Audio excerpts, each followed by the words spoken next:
point number, the greater the capacity.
WeatherScope.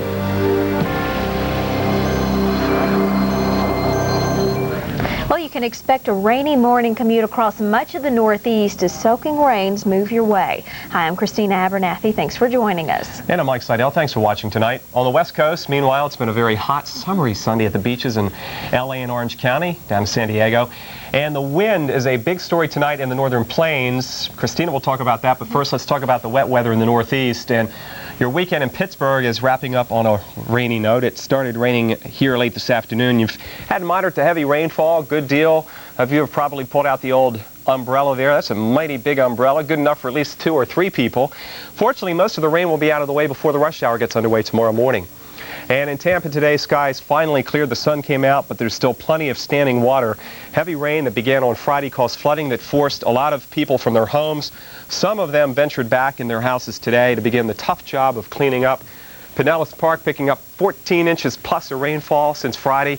The Tampa St. Pete Airport about 10 inches, and some of the weather observers reporting the most rain they've seen in 20 years in 24 hours. Let's talk about what's going on. We have 3 areas we want to discuss. The tropical flow still affecting those of you in southern Florida and the Keys. The storm which brought the rain to Florida and Tampa, moving into the Northeast. And a pretty action-packed cold front, not as far as weather goes, but as far as wind goes. That, by the way, is going to be the factor to clear all this out later on Monday. Let's go into Florida. We'll check the satellite photo with some color, the infrared shot. Then we'll show you your radar out of Miami.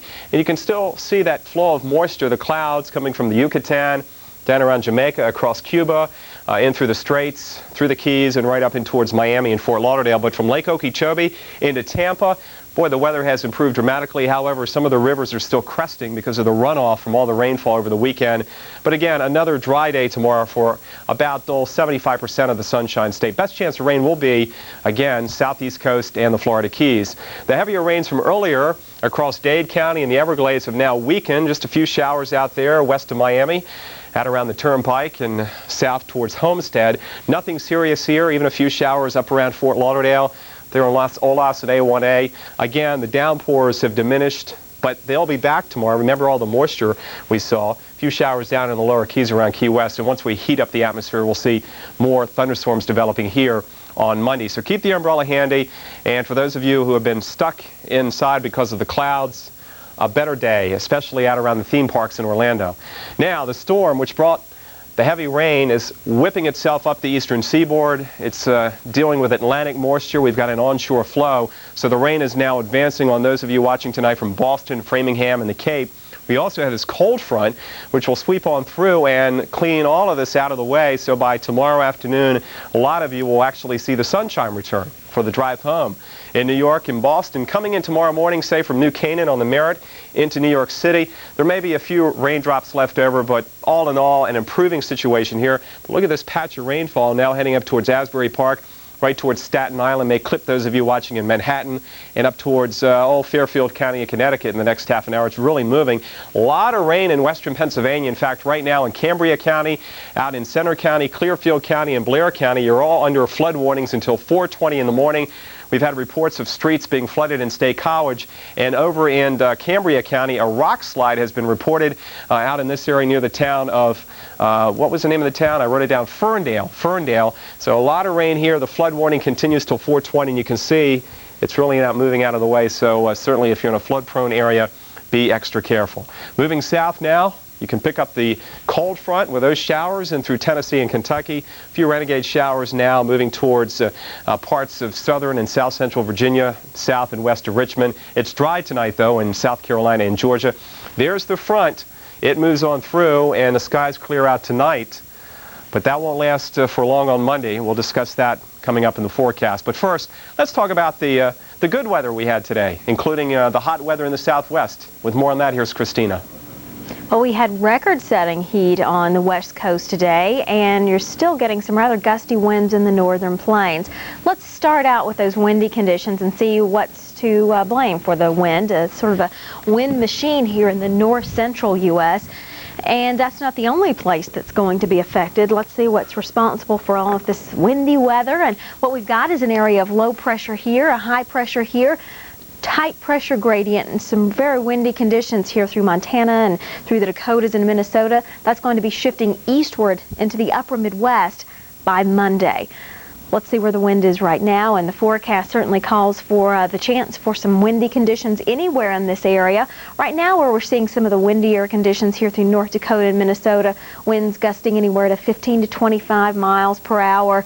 And we do think, again, those windy conditions are going to shift eastward. It's thanks to this area of low pressure in Canada, the high here, clockwise flow here, counterclockwise around our area of low pressure. And we do see a tight pressure gradient. We have had some real windy conditions here. Some reports of winds gusting up to 50 miles per hour earlier today. Most of the west pretty quiet, though, aside from the windy conditions. We don't have much cloud cover to speak of, and because of that, we haven't had much wet weather, and we had some very warm conditions. As a matter of fact, LA up to 96,